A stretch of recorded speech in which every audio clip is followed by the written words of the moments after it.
بەڕێزان بەردەوامین گفتوگۆ دەکەین مانگی ڕەمەزانی پیرۆزە گفتوگۆ دەکەین لەسەرەوەی ئیمانی ڕاستەقینە چییە؟ بڕوادار کێیە؟ ئایا ئەخلاق بەشێکی سەرەکیە لە ئیمان یان کەسێکی بە ئەخلاق ئەوەی کە ئەخلاق ئێستا پێناسەی دەکەین لەگەڵ میوانەکەمان هیچ جیاوازیەکیان هەیە لەگەڵ ئیمانە؟ گفتوگۆی ئەم پرسو بابەتانە دەکەین لەگەڵ زۆر بەڕێز دکتۆر ڕێبین ئەحمەد ڕەشید ڕووناکبیر دکتۆر سڵاو لێبێ بە خێراتی سەرچاو سپاس دەکەم سپاس بە بەشداریکردنت دکتۆر زۆر جار گفتوگۆی ئەم پرسو بابەتان ناکرێ یعنی پێناسەمان بۆ کەسی ئیماندار لە دەقا ئاینیەکانەوە یان لە حەدیسەکانەوە سەرچاوە بگرن یان چۆن لە ئیمان تێبگەین ئیمانی ڕاستەقینە چییە؟ زۆر سپاس بۆ جەنابەت کاکڕانکۆ بۆ ئەم مانگێشتا و پیرۆزبایی مانگی ڕەمەزان لە هەموو مسلمانانی کوردستانەکەم و بەتایبەتی ئەو مسلمانانش کە لە کاتی خۆیان نەکردن تەماشای ئێمە کە نێستە. بەڕاستی ئیمان لە کورتترین مەودایە لە جنسی عشقە. ئێمە ناتوانین لە ڕێی ماهیەتەوە ئیمان بناسێنین ئیمان ئەچێژرێ پێناسە ناکرێ. ماهیەت ناسی دیاردەیەکی ئەرستۆییە. ئێمە لە ئەرستۆیە بەر ئەوە کەوین بمانەوێت لە شتێ تێبگەین لە ڕێی ماهیەتەکەیەوە لێ تێگەین. بۆ نمونە ئەم مێزە دارە من دێم لە دارە کۆڵمەوە لە ماهیەتی دارە کۆڵمەوە و پێت دەڵێم ئەم مێزە جنسەکەی ئەمەیە مادەکەی ئەمەیە شکڵەکەی ئەمەیە بەرزی و دووری و پانی و لە ناو کاتا بەم جۆرە مامەڵاکامدارە. بەڵام مەسائلی وەک ئیمان مەسائلی وەک عشق مەسائلی وەک باوەڕ ئەم مەسائلانە مەسائلی وجودین مەسائلی بنیادین لەگەڵ ئینسانە لەدایکە بن و لەگەڵ مردنی ئینسانە کۆتایی نایەن. لە پرسیارەکەی جەنابتەوە دەست پێکەم ئایا ئیمان چییە؟ بە بڕوای من ئێمە بێ پرسیار بکەین ئیمان چی نییە؟ کە من ئەپرسم مرۆڤ چییە؟ ئەو خۆ بەخۆ دیاردەکانی وەک ئیمان محەبەت عشقەمانە دێن کە لەگەڵ مرۆڤ خۆ بەخۆ هەن ئەوەتی مرۆڤ ئەم دیاردانە لەگەڵی هەبوون. ئیمان دیاردەیەکی وجودیە لە دەرەوەی پێناسە لەگەڵ مرۆڤ دێتە بوون و لە کورتترین پێناسەیە وەک ئەرزم کردی من ڕازی نیم بەوەی کە پێناسەی ئیمان بکەم بەڵام ئەگەر هەر بشێ بۆی کە ئێمە سووربین لەسەرەوەی پێناسەیەک بۆ ئیماندار بنین ئەکرێ بڵین ئیمان مانادارکردنی ژیانە. ئینسان لە ڕێگەی ئیمانەوە ئەتوانێت مانە بەو دیاردانە بداکە لە ژیانی هاگوزەرێ. باشە ئەم ئیمانە ئەگەر سەرچاوی لە دەقە ئاینیەکانەوە وەرگرت بێ یان ئەشێ سەرچاوەکەی لە نێو دەقە ئاینیەکانیشدا نەبێ؟ ئێمەوە ڕاهاتوین ئیمان و دیاردەی دەقی دینی پەیوەستکەین بە یەکەوە. ئێمە چەند جۆرێک ئیمانی جیاوازمان هەیە. یەکێک لە ئیمانەکان ئیمانی دینیە کە سەرەتای ئیمانە. مرۆڤ لە چوارچێوەی دەقێکی دیاریکرا و هەنگاوەنێ لە چوارچێوەی ڕێگایە کە پێغەمبەرێک هەڵی بژاردووە بۆ گەلێکی دیاریکراو بۆ کۆمەڵێکی دیاریکراو و ئەم گەلە دەقێکیان بۆ هاتووە لە ڕێگەی ئەم دەقەوە دەیەوێ ئەو تەزەوقی ئەو دیاردانەیان پێ بچەژێت کە خۆی چەشتوێتی لە سەرەتاوە. لە تەسەوفە ئەم دیاردەیە پێوترێ مەقامی فەرق یعنی تۆ سالک لێرەوە دەڕوا لەو سەرەوە بە جۆرێکی کە دێتەوە. دیارترین جۆری ئیمان بەڵێ ئیمانی دینیە. ئەکرێ مرۆڤ لە دەرەوەی دینیش ئیماندار پێ ئێمە یعنی لە دەرەوەی دینی ئیسلام چونکە لێرە دینی باوەڕە جۆوەرێکە ئینسان نتوانێت لە دەرەوەی دینی ئیسلام ئیماندار بێ؟ بەڵێ ئێمە وازەحی لە قورئانی پیرۆزە باس لە قسیسینمان هەیە باس لەو ئیماندارانە کە قورئانی پیرۆز کە کریستیانن باس لە ئیماندارانی یەهودەکە باس لە ئیماندارانی دینەکانی کە دەکا کە دەشێ مسلمانان هاوپەیمانی ئیمانیان لەگەڵیان هەبێ. ڕۆژەیەکێک دێتە مەجلیسێکی مەولانا جەلالەدینی ڕۆمی ئینسانێکی مەسیحیە لە قۆنیەوە مەشهورەکە ئینسانێکی زۆر بەڕێز و زۆر ڕێز لێگیراو بووە خەڵکی قۆنیە کە خەڵکێک لە سەردەمی سەلجوقیەکانە ژیاون زۆر ڕێزیان لێگرتووە. تەلەبەکانی مەولانا کە هەڵەستێ دەڕوا ئەڵێن خۆزگە ئەم ئینسانە ئەوەندە ئینسانێکی بەڕێزە بە یەکجاری شایەتمانی بە دینی محەممەدی دەهێنا و دەبوو مسلمان بە مەولانا خێرا ڕوویان تێئەکا و ڕووی گرژە بێ ئەڵێ وەک بڵێ عیتابێکیان لێگرێ کابرا یەتە جواب خۆی ئەڵێ منیش خۆم زۆر پێم خۆشە بەڵام ئەو شەرمەی کە لە مەسیح هەمە من 80 ساڵە ڕێگەم نادا دینەکەی مەسیح بگۆڕم بۆ دینی ئیسلام. مەولانا لەوێ دەرسێکی زۆر دقیقەیە بە تەلەبەکانی ئەڵێ ئیمان دقیقەمەیە ئەم شەرمەیە بە گوێرەی زۆرترین پێناسە کە بۆ ئیمانەکرێ ئیمان لە شەرما کۆکرێتەوە ئینسان حیای هەبێ بەرامبەر بە ئەو هێزەی کە لە خۆی بەبانتری ئەزانێ ئەو هێزەی کە ئەم عاشقێتی ئەو هێزەی کە پێی وایە ئەم ئەبێ لە نوقسانیەوە بەرەو کەماڵ حرەکەتی بۆ بکە. حتا ئێمە لە قورئانی پیرۆزە سەرەتای سوورەتی بەقەرە قورئان بەڕوونی پێمان دەڵێ ذلك الكتاب لا ريب فيه هدى للمتقين. ئەم قورئانە بە کەڵکی هەموو کەسێ نایە کەسەکە پێشوەخت ئەبێ متەقی بوو بێ و تەقوا لە کورتترین مانایە ئەکرێ بە شەرم لێک بدرێتەوە ئیمان بە شەرم لێک بدرێتەوە ئەوەی کە ئەبوو بەکرێک لە سەردەمی جاهیلیشە هەر ئینسانێکی باش بووە کە دین دێت دینی ئیسلام دێت باشتری دەکە بەڵام بوجەهلێک ئەبوو لەهەبێک فرعونێک ئەمانە کە لە دنیا ئەوەی کە تەرمینۆلۆژی دینی ناوی دەنێت دنیای جاهیلی ئینسانێکی خراپە دووبارە ئەگەر مسلمانیش بێ ناتوانێت بێ بە مسلمانێکی حەقیقی وەک ئەبوو بەکر. لە مەسنەوی معنەویە مەولانا جەلالەدین تعبیرێکی دقیق بەرامبەر دین بەکارهێنێ ئەڵێ ئەن چۆنان را ئەنچۆنانتەر میکۆنێت. دین سیفەتی شەرابی هەیە دواتر بینەران لێمان نەگرن ئەڵێ وەک شەراب وایە خۆت چۆن بی زیاتر ڕۆتەکا لە خۆتە زیاتر بەرەو خۆت دەباتەوە زیاتر خۆت دەرەخە حقیقەتی خوبوونی خۆت دەرەخە بنیادی خۆت دەرەخە بۆ لەبەرەوەی دیاردەی دین دیاردەیەکی بنیادیە لەگەڵ تۆ مامەڵە دەکات. ئەگەر ئینسانێکی دوور لە مەجلیس و دوور لە ڕووی بینەران ئینسانێکی ساختەچی و قۆڵبڕبی کاتێک دینی وەردەگری ئەگەر ببی بە موفتیش لە ساڵحی ئەو فتوایانە قەرارەدەی کە هەمیشە لە مەسلحەتی خۆت دەگەڕێن بەڵام کاتێک تۆ ئەگەر ئینسانێکی متەقی بووبی بە تەرمینۆلۆژی قورئان و بە ئەدەبیاتی ئیسلامی پێش ئەوەی دینەکەت وەرگرت بێ خاوەن شەرمێ بوو بووی وەکەوەی کە کابرای مەسیحی بەرامبەر مەسیحی بوو بەتاکید دینەکە زیاتر لە خۆت ڕۆت دەکا و زیاتر ئەدباتەوە ناوخۆت. دین حەزەکەم ئەمە تەواوکم لێرەدا دین ئیشارەتە بۆ عیبارەتێک لەم هەر لە مەسنەوی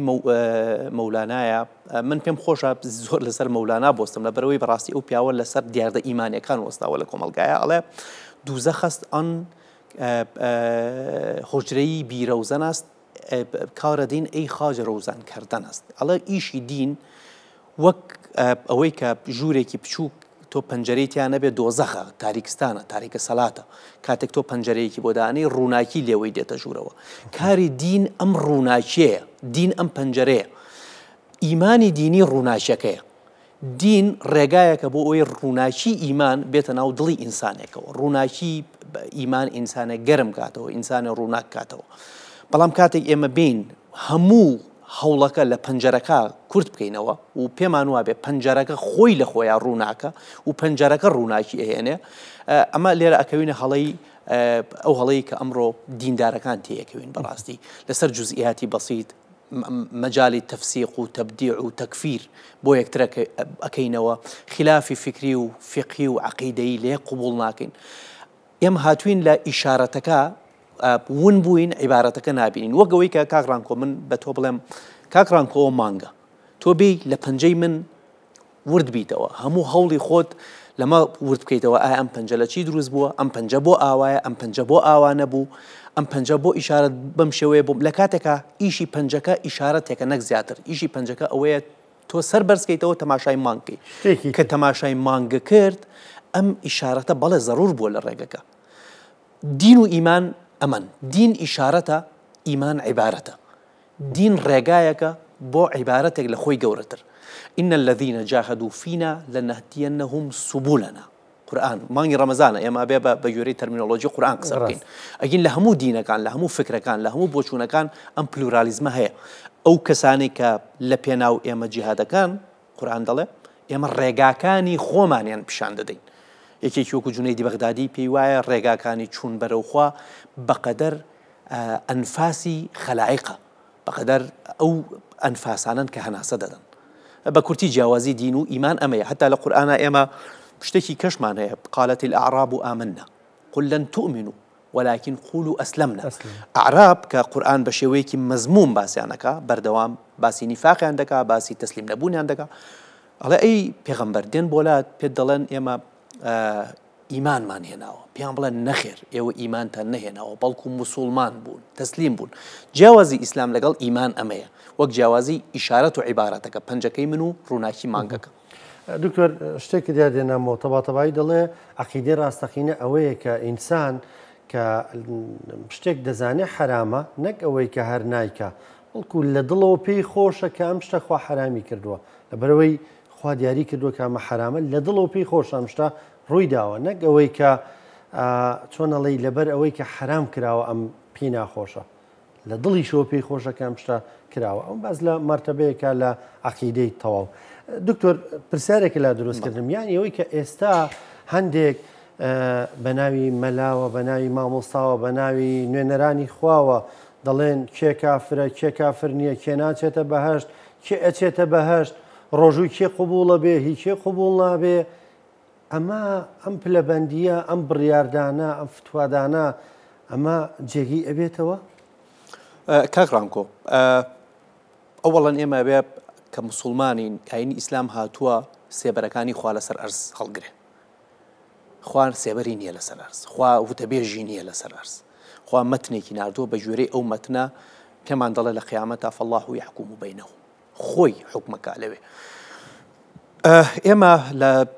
جیهانی ئیسلامە ئینسانێکی گەورەمان هەبوو وەکو ئەبوو حامدی غەزالی، یەکەم عالمی ئیسلامە کە دێت فقه سێکولاریزە دەکە و پێی وایە فقه دیوی مینیماڵی دینە، دیوە هەرم نزمەکەی دینە، دیوی حدودیە لە دیندا. کاتێک تۆ دێی هەموو دین لەوە کورت دەکەیتەوە ئەمە حرام ئەوە حەڵاڵە، تۆ هاتووی قسە لەسەر دیوە هەرە ئاستە نزمەکەی دەکەی، هاتووی قسە لەسەر خەتێک دەکەی کە ئەگەر کرۆست کرد ئەگەر چویتە ئەو بەرەوە تۆ لە خارجی ئەو منزومەی لە خارجی لانی کەم لەو شوێنەدا لە خارجی. بەڵام ئێمە دنیای جیاوازمان هەیە لەم دیوە، یعنی ئێمە لەو دی و فقهەوە ئیمانمان هەیە، مەراتیبی ئیمانیمان هەیە، وەرعمان هەیە کە ئەوەی جەناب بفەرموود تۆ بە دڵی خۆت مامەڵە لەگەڵ دەق دەکەی، بە دڵی خۆت مامەڵە لەگەڵ ئەوە دەکەی کە دین دەیەوێ، ئەوە دەکەی کە ئیمان دەیەوێ. بەڕاستی ئەوەی کە ئەمڕۆ لە چوارچێوەی دیندا لە شاشەی تەلەڤیزۆنەکانەوە ئەی بینین، لە مینبەری مزگەوتەکانەوە ئەی بیستین، جەختکردنەوە لەسەر دیوی مینیماڵی دینی، جەختکردنەوە لەسەر دیوە ئەگەر تعبیرەکە جایز بە سێکولارەکەی دین کە فقه یاسایە کاکڕانکۆجان خۆش نییە تۆ بڵێ ئەم یعنی ژیان لەگەڵ یاسایە خۆش نییە. یعنی تۆ تەسەورکە لە شوێنێکابی بە یاسا دەورە درابی، ئەم یاسایانە تا ئەو حەدە خۆشە نەیەڵن من و تۆ بەریەک بکەوین. ئیدی ئەم یاسا بە کەڵکیەوە نایە ئێمە بین دیراسەی معنەوی لەسەر بکەین، ئێمە بین سەرمایە گوزاری معنەوی لەسەر بکەین. ئەمە دیوێکی مینیماڵە. غەزالی ناوی دەنێ فقهی فەصلی تەخاصم، یعنی بربەستێکە باریەرێکە نایڵێ من و تۆ بە یەکدا بین. جیاوازی قانونێکی مەدەنی لەگەڵ قانونێکی فقهی چییە؟ قانونە مەدەنیەکە تەنها مەبەستی ئەوەیە ژیان سەرڕێ بکەوێ، قانونە فقهیەکە مەبەستی ئەوەیە ئینسانێک بتوانێت بە ئازادی عیبادەت بکە. ئەگین قانون هەر قانونە ئەم مەشیئەتێکی ئیلاهی لە پشتەوەیە، تۆ دەزانی لە پێناو مەشیئەتێک دەیکەی ئەڵەی خێرم دەست دەکەوێت، لە قانونە مەدەنیەکە دەڵێ ئەگەر ئەم یاسایە بشکێنم من عقوبە دەدرێم. جیاوازی یاسای فقهی و لەگەڵ یاسای مەدەنی بە بڕوای متەوازعانەی من ئەمەیە کە مەشیئەتێکی پیرۆز لە پشت یاسا فقهیەکانەوە هەیە. بەڵام ئیش ئایا ئیشی دین هەر ئەمەیە کە بە ئێمە بڵێ بکە و مەکە؟ دین بۆ ئەمە هاتووە لەو دی و بکە و مکەوە هیچی کە نەدا بە ئێمە لە پەنا ئەم تەقدیسکردنەوە، لە پەنا ئەم تەقدیسکردنەی فقهەوە ئێمە بەکوێ دەکەین؟ ڕۆحی ئینسانی لێ دەرنایەنین؟ بەدڵنیایی بڵێ ڕۆحی ئینسان بە یاسا تەبان نییە. ڕۆحی ئینسان دیاردەیەکی ڕەمیدەی نەگیرە، وەک ئاسکێکی تەرەوایە ناژیرێ، ڕام ناکرێ، لە شوێنێکا قەتیز نامێنێ. هەتا ئێمە لە مردنە ئێمە دوو جۆر مردنمان هەیە مردنێک مردنی سروشتیەکە ڕۆحی ئینسان ئەوەندە گەورە دەبێت ئەوەندە گەورە دەبێت جستەکە بەرگەی ناگرێ و ناچار ڕۆحەکە لی دەرەچێت بۆی بچێتە شوێنێکی کە وەکەوەی کە منداڵێک گەورە دەبێت لە ڕەحمی دایکی دێتە دەرێ ئیدی پێویستی بەم وێڵاش و شوێنە تاریکە نامێنێ بۆ مانەوەی پێویستی بە شوێنێکی گەورەتر هەیە لە ڕەحمی دایکی دێتە دنیایەکی فراوانتر لە دنیاکەی پێشووی ڕۆحی ئێمەش لە مردنێکی سروشتیە بەم جۆرەیە کاتێک ئێمە کە ئیمانێکی تحقیقیمان هەیە کاتێک ئێمە بە شەوق و ئیشتیاقەوە تەماشای خودا و ئاياتەکانی دەکەین ئاياتەکانی خودا بەس قورئان نییە گردونیش ئاياتی خودان سنوریهم آیاتنا فی الآفاق وفي أنفسهم بوونی خۆمان بۆ خۆی ئاياتی خودایە کاتێک کە ڕۆحەکە ئەوەندە گەورە دەبێت ئەم جسمەکە ئەحمەدی موفتیزادە بە جەستەیەکی خوێڕی وەسفی لێ دەکات بەرگەی ناگرێ ناچار ڕۆحەکە بۆ ئەوی جەستەکە نەکەوێ بەسەریا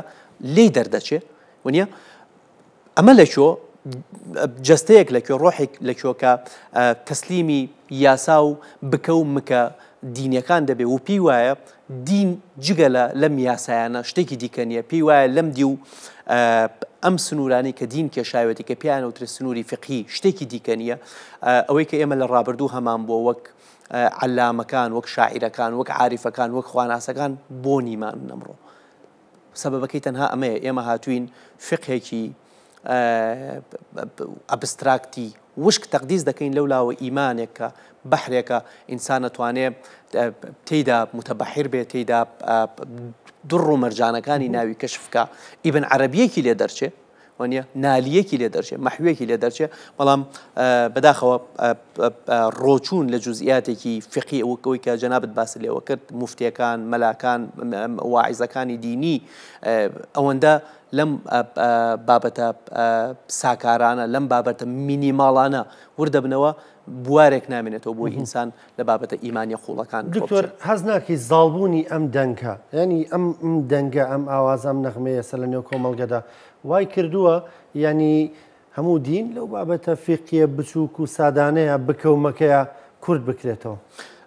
بۆچی نا بڵێ لەبەرەوەی ئەم بابەتە زۆر ئاسانە يعني كاغرانكو مسائل فقهي مسائل هر آساني ناو دينن يعني همو كسك دتوانه ببه فقيه همو كسك دتوانه لمسائل اجتهادي دينية اگر جهد صرفك ببه مجتهد چەند متنێکە تۆ دەتوانی لە بەریان بکەیت چەند متنێکە تۆ دەتوانی بیان خوێنی و چەند علمێکە وەکو قیاس و ئیجماع و ئەحکامی متصل و ئەحکامی جێگیر و ناجێ ئەمانە بەڕاستی ئاسانن بەڵام دیوە قورسەکەی دین مەسائلی ئیمانی مەسائلی فەلسەفی مەسائلی کەلامی قورسن هەموو یعنی بواری هەموو کەسێک نین کە ئەسپی خۆی تیا تاو بدا بۆ نمونە عەقیدەی مەرزیەی مەولەوی شاعیرێکی گەورەی ئێمەیەکە دێ لە کەلامە کتێبێکی گەورەی وەک عەقیدەی مەرزیە ئەنووسێ ئێمە ئەمڕۆ مامۆستا ئاینیەکانیشمان نەک ناتوانن بینوسن بە زەحمەت دەتوانن لێ تێبگەن بە زەحمەت دەتوان لێ تێبگەن بەس زەقبوونەوەی مەسائلی فقهی بەشێکی ئەمەیەکە علمێکی ئاسانە هەمومان دەتوانین فێری بین بە قیاسە بە ئیجتیهادە بە لەبەرکردنی متونی دینیە بە شارەزابوونێکی یعنی جوهدێکی زۆری ناوێ دەتوانین فێریان بین و میزاجی عامی کۆمەلگاش ئەمەیە کاک ڕانکۆ میزاجی عامی کۆمەلگا پێی وایە ئەگەر مامۆستایەک وەک مەسیحیەتی سەدەکانی ناوەڕاست ئەگەر مامۆستایەک فتوای بۆ بدا بۆ نمونە ڕیبایەک سوویەکی بۆ حەڵاڵکە فتوایەکی بۆ بدا لە مەوزوعێکدا ئەمەی پێخۆشترە وەک لەوەی کە خۆی بڕات تحقیق لەم مەوزوع بکە و بە شوێن ئەم مەوزوعەدا بڕوا بزانێ لەکوێدا هەڵەیە وەکەوەی جەناب فەرمووت ئیستەفتی قەلبک دڵی تۆ دەزانێت چی حرام و چی حەڵاڵە پێش ئەوەی مامۆستا ئاینەکە فتوات بۆ بدا ئەگەر ئیشە بکەیت تۆ دڵت پێ دەڵێ وجدانێکی لە ئینسانە بە کەون ناگوژێتەوە کەس ناتوانێت بکوژێنێتەوە کەس قدرەتی ئەوەی نییە بکوژێنێتەوە تەنانەت لە قیامەتدا شتێک نییە بەناوی ئەوەی خوای گەورە میزانێکی هەبێ و عەمەلی ئێمە بکێشە و یەڵا ئەمە 2 کیلۆ ئەمە نییە ئێمە بەرامبەر خۆمانین لە قیامەتدا بۆ بەرامبەر خۆمانین لەبەرەوەی خۆمان ناتوانین درۆ لەگەڵ خۆمان بکەین وجدانی ئێمە هەرگیز ناتوانێت درۆ لەگەڵ ئێمە بکە وكل إنسان ألزمناه طائره في عنقه ونخرج له يوم القيامة كتابا يلقاه منشورا كتابك خۆت خۆتی خوێنیتەوە لەوێ یا ئەوەی باس لەوە دەکا کە کتێبە درێتە دەستی ڕاستمان یا کتێبە ئەدرێتە دەستی چەپمان و خۆمان خۆمانە خوێنینەوە ئاوێنەیەک دانراوە لە قیامەت ئێمە خۆمان حکمی خۆمانەکەین و كل آتیه یوم القیامة فردا یەک ڕۆینە حضوری خوا واتە حضوری خۆمان لە بەردەم خوا ئەکرینەوە لە بەردەم خۆمانە ولا يظلمون نقيرة يعني كالظلم لناكري هيج ظلمك لناكري بو ظلمي لناكري لبرو خود برامبر خوتي اگر فقهك بون مونة لدنيا من بتوانم خوشم بخلطي انا فقهك بو هات من ليرا رابقري دزدريجي نكما سر حقوقي تو همو انسانه گتوانه وجداني خوي بكاته بيور بو ژیانی خۆی بۆ ڕەفتاری خۆی بۆ هەر کارێکە ئەنجامی دەدا لە دیوە کۆمەڵایەتێکەیان نەخێر ئێمە پێویستمان بە یاسایەک هەیە ژیانمان ڕێک بخە لە دیوە کۆمەڵایەتێکەیە شەرت نییە هەمومان ئینسانی چاک بین فقهی دینی دێ ئەمە لە بەرچاو دەگرێت کۆمەلگایەک هەمووی خراپە ئەم دێ نایەڵێ خراپەکاران دەستدرێژی بکەنە سەر مافی یەکتر ئەگین تو ئەتوانی هزار خراپە بەرامبەر خۆت بکەیت و فقهی دینیش پێت نازانێ دەتوانی هزار کاری نەئەخلاقی لەگەڵ خۆت بکەیت و فقهی دینیش پێت نازانێ دەتوانی درۆیەک لەگەڵ من بکەیت خۆ فقهی دینی لە دنیا پێت نازانێ بەڵام کاتێک دێیت دەستدرێژیەکی فیزیکی لە من دەکەیتە سەر من یا من دێم دەستدرێژیەکی فیزیکی دەکەمە سەر تۆ فقهی دینی حەدێکم بۆ دادەنێ دەڵێت حەدی تۆ تا ئێرەیە و بەرامبەر ئەم دەستدرێژیە جەنابەت دەبێ سزای خۆت وەرگری بەرامبەر ئەم چاکە دەبێت پاداشتی خۆت وەرگری فقه دیوی مینیماڵە غەزالی وەکو عەرزم کردی ناوی دەنێ فەصلی تەخاسم بەڵام ئێمە لەو دی و فقهەوە دنیایەکمان هەیە کە دنیای بان ئەخلاقە دنیای بان فقهە دنیای ئەوەیە کە تۆ لە دەمی خۆت بگری بی بە خەڵک دنیای ئەوەیە کە خۆت برسی بکەی ئەزێتی خۆت بدەی شەو نخوونی بکەی شەو هەستی ڕاز و نیاز لەگەڵ معبودی خۆتا بگۆڕیتەوە کە فقه لێرەدا ئیدی کۆتایی دێت تۆ فقه پێت دەڵێ لە فقه ئەم نمونەیەش بڵم لە فقه ئەو نوێژەی کە فقه دەیەوێت چییە نوێژێکە زۆر نەجوڵی تێیدا و نوێژێکە دەستنوێژێکی دروستت هەبێ بووی وەنیە و بەو زەوابیتە سوجدە و ڕکوع و وەستان و بەو زەوابیتە بێ کە فقه دەوێت بەڵام ئیمان ئەم جۆرە نوێژە بە کافی نازانێ ئیمان نوێژێک کە حزوری قەلبیتیانە بێ بە نوێژی نازانێ مەهماکان دیوە فقهەکەی ڕاز بێ تۆ بەڕاستی نوێژە بکەیت بەڵام کاتێک حزوری قەلبیت نییە بۆ ئەم نوێژە لە دنیای ئیمانە لە دنیای عشقا لە دنیای عارفانە نوێژێکی مەقبوڵ نییە جونەیدی بەغدادی دەڵێ 80 ساڵ ئەو نوێژانم 6 ساڵ ئەو نوێژانم قەزا کردەوە کە حزوری قەلبیم نەبووتیان حزوری دڵم نەبووتیدا جیاوازی ئیمان لەگەڵ فقه بەڕاستی ئەمەیە باشە دکتۆر هەر لەو ناسانەی تۆ بۆ ئیمان ئەگەر وای ناوبنین یعنی ئەمڕۆ ئیماندارانی ئێمە نزا دەکەن ینی زۆریان تەنانەت لێ تێناگەن کە داوای چی ئەەکەن بۆ نمونە باوکی من باوکی کەسێک خوێنەواری نییە ینی زۆری وانی خوێنەواریشن بە عەرەبیەک نزا دەکەن بە بێەوەی لێ تێبگەن یعنی نازان داوای چی لەخوا ئەکەن ئەمە چێژێکی ڕۆحی بە ئینسانە بەخشێ چەندە گرنگە ئەوەی کە تۆ وتێ لەگەڵ خالقی خۆتە ینی چیت ئەوێ بێپەردە داوای لێ ئەەکەی بەندایەتی خۆتی بۆ دووپاتەکەیتەوە بە بڕوای من هەر چۆنێک بێ ئەوانەمان کە خوێنەواریمان نییە بەرەکەتی خۆیان هەردەست دەکەوێت ینی لەو لانی کەم بۆ نمونە من کەسێک وەک دایکم یا وەک ئەوەی جەناب فەرموود باوکت خوێنەواری نییە ئەو ئاسوودەیەکی ڕۆحی هەرتیا دیوەتەوە ئێمە ناتوانین لێرەدا تەداخلی ژیانێک بکەین کە ئەو ئاسوودەی ڕۆحی خۆی تیابینێتەوە بەڵام بەدڵنیایی بەڵێ ینی ئینسان ئەبێ بزانێت دەڵێکی ئەبێ بزانێت ڕاز و نیازەکانی چییە بیرمەندی ئەمریکایی ئێرانی دکتۆر عەبدولکەریم سروش پێی وایە ئێمە سێ جۆر دینداریمان هەیە دینداریەکی مەعیشەتیمان هەیە دینداریەکی معریفەتیمان هەیە و دینداریەکی حەقیقەتیمان هەیە دینداری مەعیشەتەکە ئەوەیە کە من خوا وەک پاشایەک دەبینم داوای لێ دەکەم خوا تا من داوای لێ نەکەم داواکانی من جێبەجێ ناکا و لەم جۆرە دینداریە من و خوا مامەڵەیەکی پاشا و عەبدمان هەیە پاشا و کۆیلە پاشا مامەڵەیەکە لەسەر ئەساسی بەرژەوەندی دروست بوو دینداریەکمان هەیە دینداری معریفەتیە ئەوانەی کە لە ڕێگەی تحقیقی معریفیەوە پێی دەگەن ئەم جۆرە دینداریەکە کە تۆ تەسلیم دەبی ئیدی بوارێکی معریفە وات لێ دەکات تەسلیم بی بواری لەزەت کەمترە لێرەشدا بەڵام دینداری حەقیقەتی ئەو دینداریەیە کە تۆ خۆت و خوا بە یەک منزومە دەبینی تۆ پێت وایە خالق دەوری کۆی منزومەکەی داوە تۆ لە ناو ئەودا دەجوڵی تۆ مرتبە بە مرتبە کە بەجێی دێڵی بەرەو کەماڵە ڕۆی ئەو لەزەتە دەبینی کە جەنابەت باسی دەکەی ئەو بەرهەمە دەبینی کە بۆ نمونە عارفێک پێشکەشی دەکات بە کۆمەلگاکەی خۆی مەولانایەک دروست دەکات. ئەو جۆرە دینداری کە جەنابە باسیەکەی بەشی زۆری کە لە کۆمەلگاکانی ئێمە هەیە و فقه زۆر حەزی لێتی و خەڵکی ئێمەش میزاجی عامی کۆمەڵایەتی حەزیلێتی دینداری مەعیشەتیە، دینداریەکە ئێمە پێمان وایە ئەبێ بە کەڵکی کاروباری ڕۆژانەمان بێ لە کاروباری ڕۆژانی خۆمانە ئیسفادەی لێ بکەین. بە دڵنیایی وەک لە سەرەتاوە ئاماژەم پێدا ئێمە دیاردەی ئیمان چونکە دیاردەیەکی وجودیە وەک چەشتنی هەنگوین وایە. ئێمە چەند باسی شیرینی هەنگوین بکەین بەوە نابێ کەوچکی هەنگوین بخینە سەر زمانمان. ئیمانیش لەم جۆرەیە تەزەوقیە زیاتر تیناگەینە تا نیچ. بەڵام ئەم ڕێگایی ئەوەڵیش ڕێگا فقهەکە ڕێگایەکە زەوابیتی محکەمی دینە. من شتێکم پێ ناخۆشە هەنێک هەبوون لە دنیای کوردیە کە دەکرا ببنە مفەکری زۆر باشی دینی، کە دەکرا ببنە مونەویری زۆر باشی دینی. ئێستا ئەوانش دەبینم لە سوۆشیال میدیا جوابی پرسیاری حرام و حەڵاڵی خەڵکێنەوە. بۆ لەبەرەوەی میزاجی عامی کۆمەلگا ئەمەی قوبوڵە، تەسلیمی میزاجی عامی کۆمەلگا بوون، نەیانتوانی کۆمەلگا بەرزکەنەوە بۆ ئاستە معریفی و فکرەکەی خۆیان، ناچار هاتن تەسلیمی ئەو میزاجە بوون کە کۆمەلگا پێ باشە. دکتۆر دواپرسیارم، ینی ڕاستە بۆدە فقهەکە دین بچووک دەکاتەوە لەوەی بکەو مەکە، بەڵام لە بەرامبەریدا هەموو ساڵێک لە مانگی ڕەمەزانی پیرۆزە هەندێک ئەوانی کە دەوترێت توێژەری ئیسلامین یان وەکو ڕەخنەگرد یان هەندێک جار بە ناوی تەسەوفەوەشەوە، ینی مادەم کۆمەڵگەکەی ئێمە بڕای بە ڕەمەزانە، بڕای بە ڕۆژووە، بڕای بە نوێژە، چێژی لێ وەرەگرێ لانی کەم هەمومان کۆ ئەکاتەوە لەسەر شتێکە لەسەر زۆر شت ناکۆکین ئەم بابەتانە کۆمان دەکاتەوە، دێن دیسانەوە لە میزاجی و کۆمەڵگەی تۆ دەدەنەوە. ڕۆژوو فەرز نییە، ینی نوێژ بەم شێوە نییە کە خەڵکیکە ڕۆژوو فەرز نییە، ئەم تەراویح بەم شێوە نییە، تەراویح بیدعەیە نابێ بکرێ، ینی بە بڕای تۆ من لە میزاجدانی خەڵک نییە.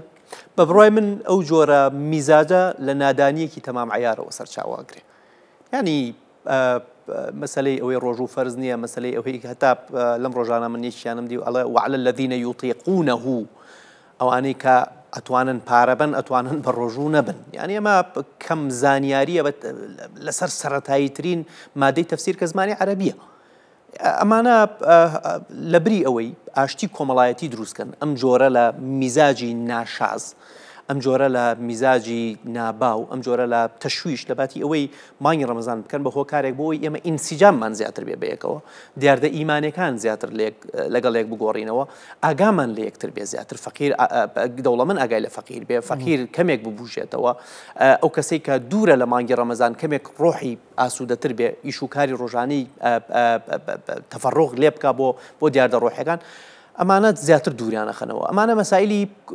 تازە نین، بەردەوام لە دنیای ئیسلاما هەبوون، بەڵام زەخکردنەوەی ئەم مەسائلانە هیچ خزمەتێ ناگا. تۆ کاگڕانکۆ عەلامە حیلی تا عەلامە حیلی مەسەلەی شیعە و سونە باوەڕ دەکەی لە عێراق مەسەلەیەکی جددی نەبووە، شیعە و سونە بەیەکەوە ژیاون و هیچ مشکلەیەکیان نەبووە. عەلامە حیلی کتێبێک دەرەکا بە ناوی ئەوەی کە حەقی ئیمامەت بۆ علی کوڕی ئەبی تاالب بووە، لە بەرامبەر ئیبن تەیمیە جوابیاتەوە کە حەقی خلافەت بۆ ئەبوو بەکرە. لە ئیبن تەیمیە و عەلامە حیلیە ئێمە بەریەکەوتنی شیعە و سونیەکەوین. یعنی ئەگەر عەلامە حیلی کە زانایەکی شیعەکانە ئەم کتێبەی نەنووسایە و ئیبن تەیمیە ڕەدی نەدایەتەوە لە کتێبێکی کە بە حسابی خۆی بەرگری لە ئەبوو بەکر دەکا، ئێمە ژیانمان لەگەڵ شیعە جۆرێکی تر بوو ئەمڕۆ. لەوانە بووەوەن دەستپێک بێ، بەڵێ دەستپێکە، لەوانە بوو جیاوازی شیعە و سونە جیاوازیەک بووایە وەک جیاوازی حەنەفی و شافعی، چۆن جیاوازەکە زۆر نییە ئەمڕۆ. بەڕاستی ئەم دەنگەنە شازانە بەشێکی وەک ئەرزم کردی لە نادانیەوەیە و بەشێکیشی کارپێسپێردراویە، ینی ئەکرێ ئەمانە کارپێسپێردراو بن. ئیدی جیهەتەکە کێ ئەم کاریان پێدەستپێرێ، سیاسەتە، ئایدۆلۆژیایە، حیزبە، پارەیە، منسەبە، جاهە، خۆ دەرخستنە. یەکێک لەو شتانەی کە ئینسان وا لێ دەکاشتی قسەی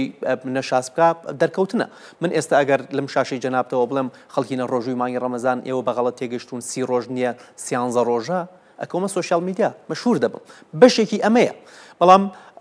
بەڕاستی ئەو دەنگانەی کە جەنابە باس لێەوە کردن بەردەوام هەبوون لە دنیای ئیسلاما و دنیای ئیسلام قبوڵی بوون، وەک ڕەیەک قبوڵی بوون، بەڵام ڕەیەک نەبووە کە حەقیقەتی پێبێ لە ڕاستیە. زۆر بەڕێز دکتۆر ڕێبین ئەحمەد ڕەشید، ڕووناک بیر، ڕۆشن بیر، سپاس دەکەم بەخێرات سەرچاو، سپاس دەکەم، سپاس بۆ بەشداریکردنت.